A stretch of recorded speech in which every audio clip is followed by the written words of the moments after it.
नमस्कार। माझे मनोगत इस उपक्रम में आप सबका स्वागत है। हम भगवान शंकराचार्य जी का भज गोविंदम इसका अभ्यास कर रहे हैं। पहले मंगलाचरण। शंकरं शंकराचार्यं केशवं बादरायणं सूत्रभाष्यकृतौ वंदे भगवन्तौ पुनः पुनः। आज हम 30वां श्लोक देखेंगे। प्राणायामं प्रत्याहारं नित्यानित्यविवेकविचारं जाप्यसमेतसमाधिविधानं पूर्ववधानं महदवधानं भज गोविन्दं गोविन्दं भज मूढ़मते। इसका अर्थ देखेंगे। प्राणायाम अर्थात अपने जीवन की अभिव्यक्ति के संबंधित कार्यकलाप पर नियंत्रण। प्रत्याहार अर्थात अपनी इंद्रियों को उनके विषय से खींचना। विचार अर्थात नित्य और अनित्य का विवेचन। और जप के साथ समाधि प्राप्त करने का अभ्यास। इसे प्रयत्नपूर्वक करो, बहुत यत्नपूर्वक करो। गोविंद को भजो, गोविंद को भजो, गोविंद को भजो। ये एक जैसे हमने देखा कि शंकराचार्य ने ये जो उपसंहार के श्लोक जो है उसमें सामान्य आदमी के स्तर से शुरू होके अभी एक श्लोक में शंकराचार्य एक वो उच्च स्तरीय उपदेश ज्ञान दे रहे हैं। ये श्लोक थोड़ा गहन है, गहरा है। और ये श्लोक भगवान शंकराचार्य उस साधक को बोलते हैं जिसने साधना से, तपस्या से, अभ्यास से को मानो जीत लिया है और अपने मन को, अपने शरीर को जो बाह्य सुख है और बाह्य वस्तुएं जो है उससे खींच लिया है और अपने कंट्रोल में रखा है। और ये जो श्लोक में जो सूचनाएं दी है वो जो कंट्रोल है वो कंट्रोल और भी दृढ़ हो इसके लिए है। अभी हमारे योग शास्त्र में 2 प्रकार की साधना बताई है, शरीर के साथ और प्राणों के साथ। ये सब मिलके 2 प्रकार की साधना है। एक तो है बहिरंग साधना, दूसरी है अंतरंग साधना। बहिरंग साधना अर्थात उसके नाम से ही अर्थ उसका पता चलता है कि बाहरी जो साधना करते हैं वो साधना है। और ज़्यादा जो बहिरंग साधना है वो अपने शरीर से होती है। अभी जो बहिरंग साधना है उसमें गीता का अध्ययन, ग्रंथों का अध्ययन, भगवान की पूजा, सत्संग करना, दान करना, और जो अभी धन के बारे में जैसे पिछले श्लोक में बोला है वैसे वो धन की ये अर्जन करना है, इस विचार को त्यागना। और ये सब साधना है, ये बहिरंग साधना है। और ये बहिरंग साधना है जो हमारे शरीर से होती है। इसमें शरीर को बहुत सारी छोटी छोटी बातें हैं। शरीर को कंट्रोल करना, अपने शरीर को जो आसन है वो करना, योगासन, अभी में भी बात आगे होगी। अपने शरीर को कंट्रोल करना, ये सब बहिरंग साधना है। और दूसरी जो अंतरंग साधना बताई है वो जो इस श्लोक में बताई है वो अंतरंग साधना है। प्राणायामं प्रत्याहारं नित्यानित्य विवेक विचारं जाप्य समेत समाधि विधानम, ये सब अंतरंग साधना है। अभी अंतरंग साधना में प्राणायाम आता है, प्रत्याहार आता है, नित्य अनित्य विवेक विवेचन आता है, जप और समाधि। ये अंतरंग साधना है। अभी पहला हम लेंगे प्राणायाम, जहाँ शंकराचार्य बोलते हैं प्राणायाम करो। अभी प्राणायाम का क्या होता है, हमारे यहाँ जो योगासन उसको योग आसन है, यो है, लेकिन उसको योगासन करके उसको थोड़ा सा एक फैशनेबल और उसका थोड़ा उसको क्या कहते हैं, उसको बहुत एक हल्के स्तर में ले गए। प्राणायाम का अर्थ सीधा सीधा लोग कहते हैं कि प्राण श्वास पर नियंत्रण करना। एक्चुअली श्वास पर नियंत्रण करना, इसके लिए संस्कृत में एक अलग शब्द है, वो है श्वासायाम। आयाम मतलब उसको रेगुलेट करना, कंट्रोल नहीं लेकिन रेगुलेट करना, तो उसको श्वासा आयम जो है उसको रेगुलेट करना। संस्कृत में प्राण जो है इसका अर्थ है जीवन। प्राण को जीवन माना है इसमें। और ये जो प्राण है उसके ये जो उसके 5 प्रकार हमारे योग शास्त्र में बताया है।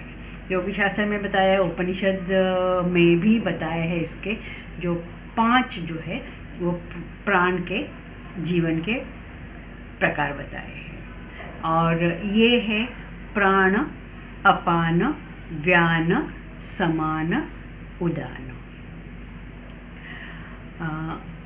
अभी ये 5 जो है, पंच प्राण इसको कहते हैं, ये हमारे पूरे शरीर में जो है वो सब जगह अलग अलग प्राण, यहाँ प्राण हम यहाँ जीवन भी कहेंगे या वायु भी कहेंगे, ये हमारे अलग अलग शरीर के अलग अलग पार्ट में हमारे वसते हैं और वहाँ अलग अलग कार्य करते हैं। अभी जो पहला जो जीवन है, पहला जो प्राण है, वो प्राण हमारे जीवन में किसी भी वस्तु को बोध और ग्रहण करने की शक्ति, उसको प्राण कहते हैं। और उसको छूकर, उसको सुनकर, जो हमें बोध, वो ग्रहण करके हमें जो बोध होता है वो उसको प्राण कहते हैं। और ये जो प्राण है ये शरीर में ऑलमोस्ट सभी जगह होता है, सभी पूरा शरीर में होता है उसे। और जो दूसरा है जो प्राण अपान, अपान जो है उसको, उसका कार्य ये है कि कोई जो वस्तु हमारे पास हो उसको त्याग करने का या उसको छोड़ने की जो शक्ति है वो उसको अपान कहते हैं।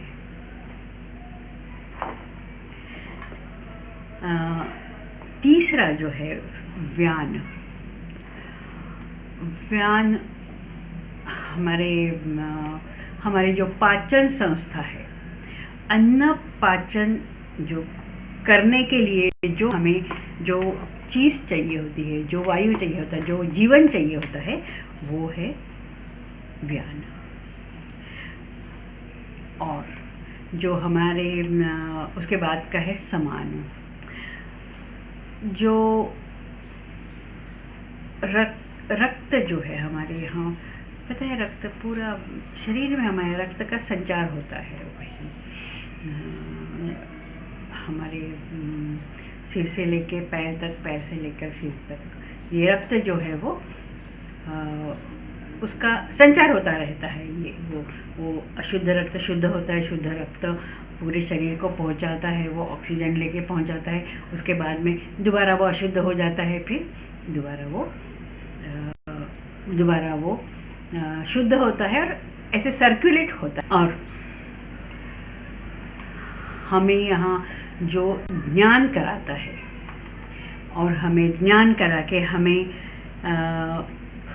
जागृत अवस्था में ये अंडरलाइन करना है कि जागृत अवस्था में हमें ज्ञान हमें कराता है, वस्तुओं का, व्यक्तियों का, वृक्ष का, प्राणी का, मनुष्य का, ये जो ज्ञान कराता है वो ज्ञान कराने की जो शक्ति जिस वायु में है, जिस जीवन में है, उसको उदान कहते हैं। देखिए हम लोग मतलब प्राणायाम या श्वास पे नियंत्रण करो, श्वास लो, श्वास करो, वो भी एक प्रकार का प्राणायाम है। लेकिन जो ऑथेंटिक हम कहेंगे, जो उपनिषदों से आया है, जो हमारे योग शास्त्र में बताया है, वो इस तरह से है प्राण। और इस पंच प्राणों पे नियंत्रण करना, ताकि हमारा पूरा शरीर का जो शरीर का जो एक्टिविटी है, जो शरीर जिस तरह से चलना चाहिए उस तरह से चल सके। और इसके लिए उसको नियंत्रण करना है, उसका अभ्यास करना है, उसको प्राणायाम कहा है। अभी इस स्थिति को प्राप्त करने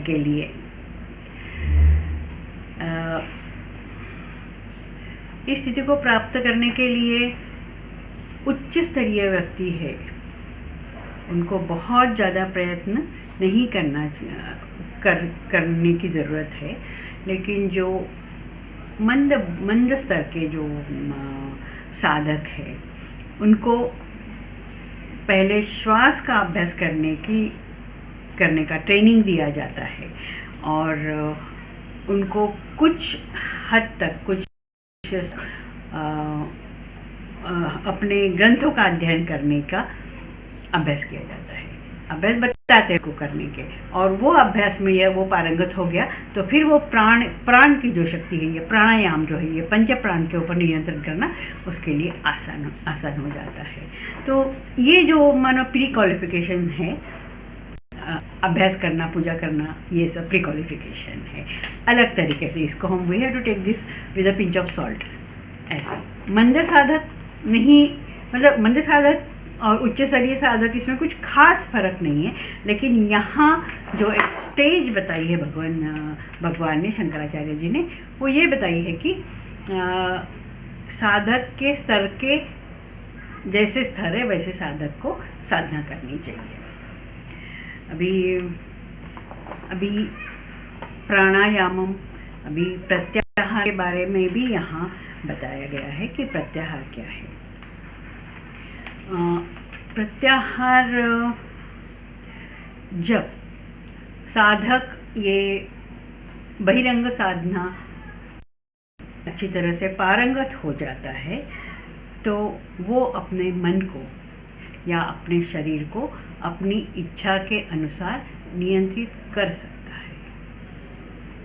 जो वो शरीर को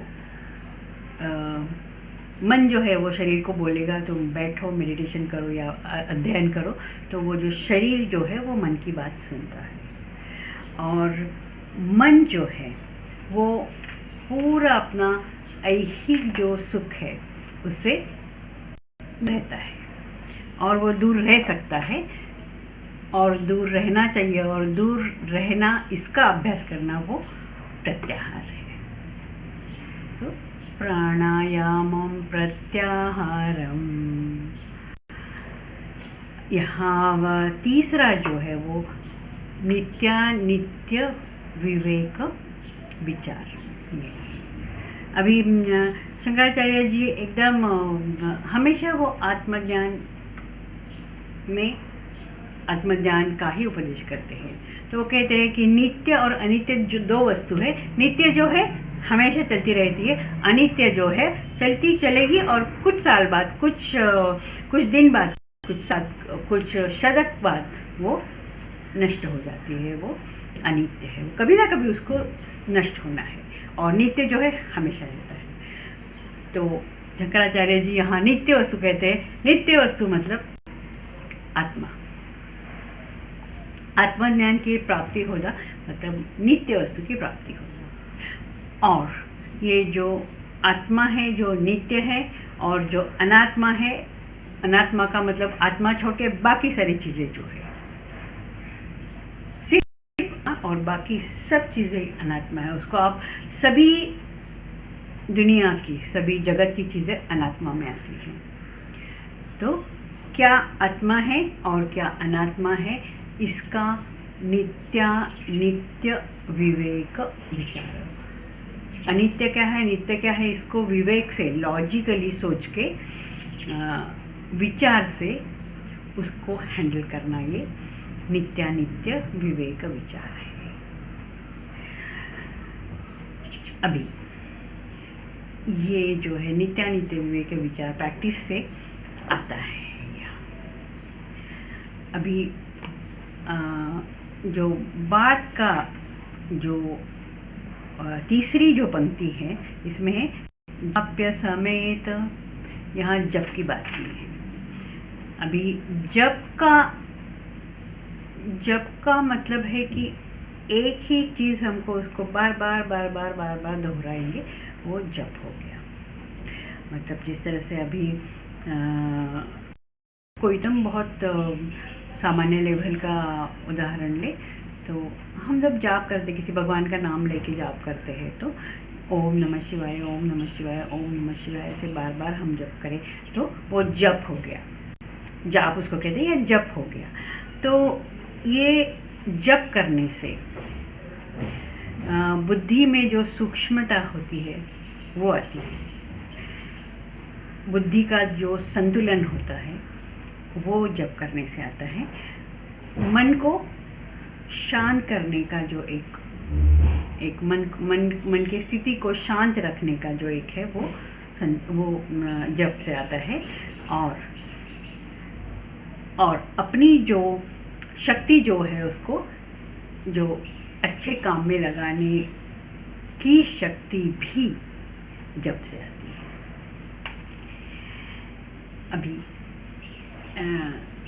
जप के माध्यम से बुद्धि स्थिर हो गई, मन शांत हो गया, और अब जो उपनिषद की बातें हैं, जो आध्यात्मिक ग्रंथ की बातें हैं, और अपने शरीर के अंदर जो चल रहा है उसका गूढ़ अर्थ, उसका गहन अर्थ समझना, वो विवेक से समझना, विवेक की जो बुद्धि है उसको समझना, और उस स्थिति में कायम रहना, इसको समाधि कहते हैं। अब समाधि के बारे में भी हम, मतलब समाधि के बारे में भी बहुत है कि कोई जैसे ज्ञानेश्वर महाराज, उन्होंने एक संजीवनी समाधि ली, या जहाँ विदर्भ में एक संत है जो गजानन महाराज है, जो शेगांव में रहते हैं, उन्होंने जीवंत समाधि ली। तो ये समाधि के भी अलग अलग पर है, लेकिन वो समाधि ऐसे है कि अपने शरीर को छोड़ना, उसको भी समाधि कहा है। लेकिन यहाँ शंकराचार्य जी का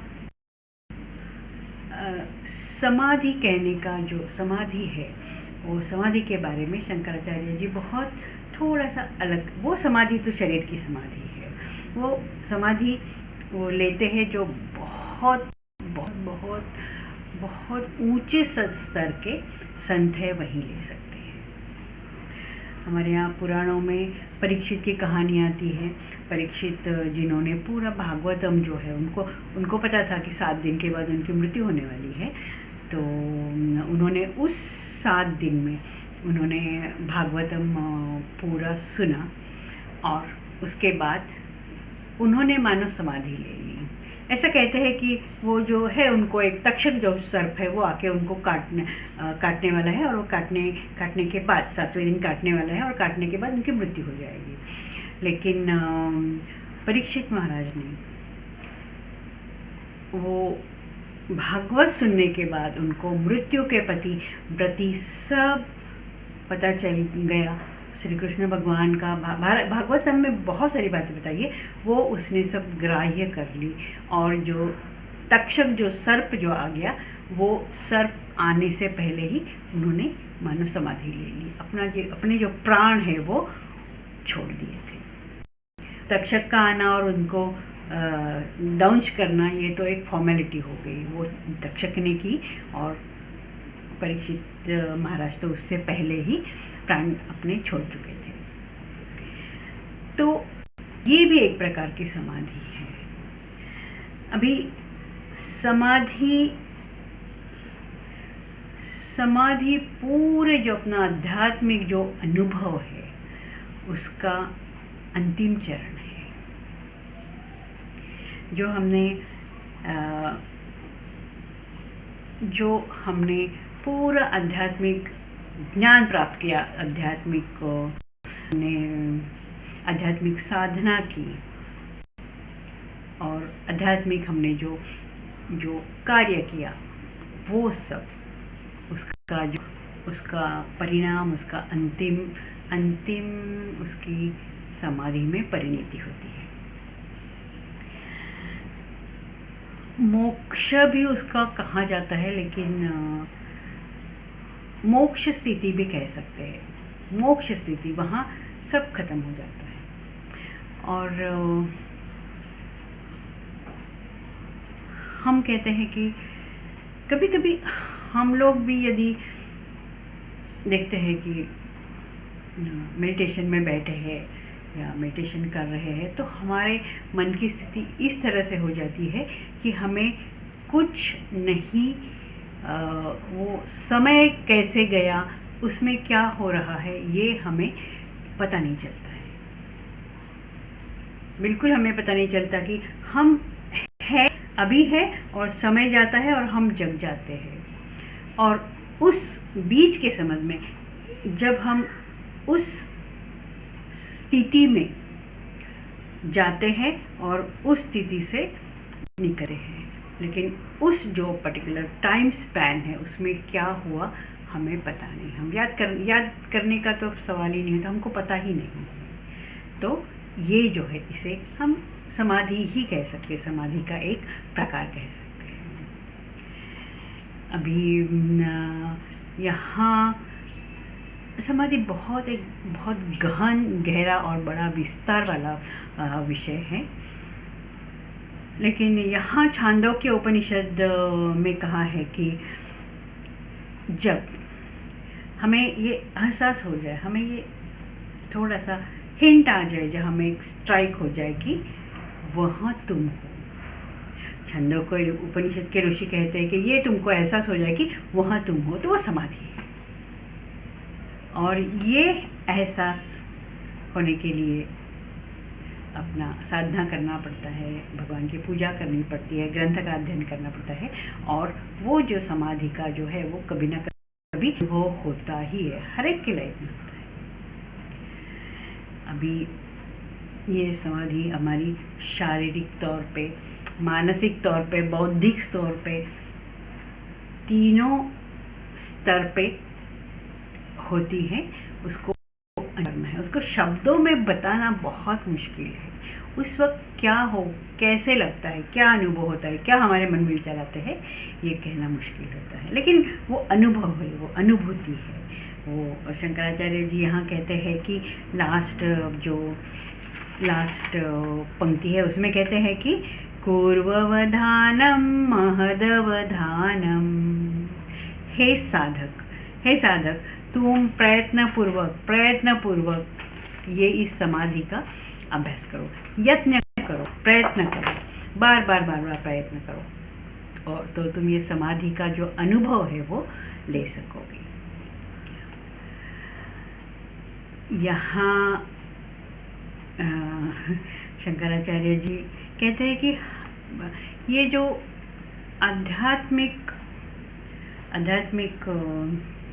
जो ये समाधि के बारे में बात करेंगे वो जल्दबाजी उसमें करने का नहीं। मैं आज मेडिटेशन शुरू किया और कल ही मुझे समाधि का अनुभव हो, ऐसे बिल्कुल नहीं है। हर एक चीज़ के लिए अपना समय लगता है। सूरज भी आता है तो उसको भी आने के लिए समय लगता है। चांद भी फुल मून होता है, वो उसको 1 महीने का समय लगता है। 1 महीने के बाद फिर वो फूल आता है। जो फूल जो है उसको फूल होने के लिए, कली से फूल होने के लिए जो समय लगता है वो लगता है। वो फूल का फल होना, उसमें भी समय लगता है। बीज का उगना, गर्भ में जो भ्रूण होता है, गर्भ में जो बच्चा होता है, उसको इस दुनिया में आने के लिए जो कुछ समय लगता है। अंडे का जो पक्षी निकलता है अंडे से, उसको भी एक पर्टिकुलर समय लगता है। तो वैसे ही ये समाधि का अनुभव होने के लिए कुछ समय, हमको समय देना चाहिए।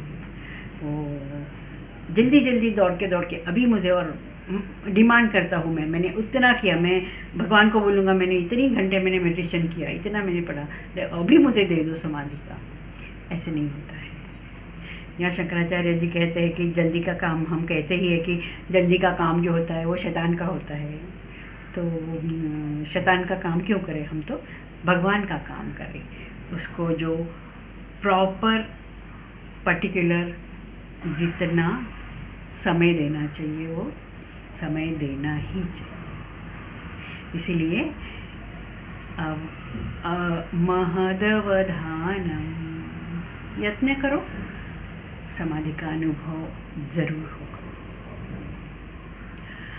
इस श्लोक, शंकराचार्य इस श्लोक में बहुत ही गहरी गहन बात, अंतरंग साधना के बारे में, समाधि के बारे में, प्राणायाम, प्रत्याहार, नित्यानित्य, विवेक, विचार, जप, इसके बारे में बहुत विस्तार से बहुत सुंदर बात कही।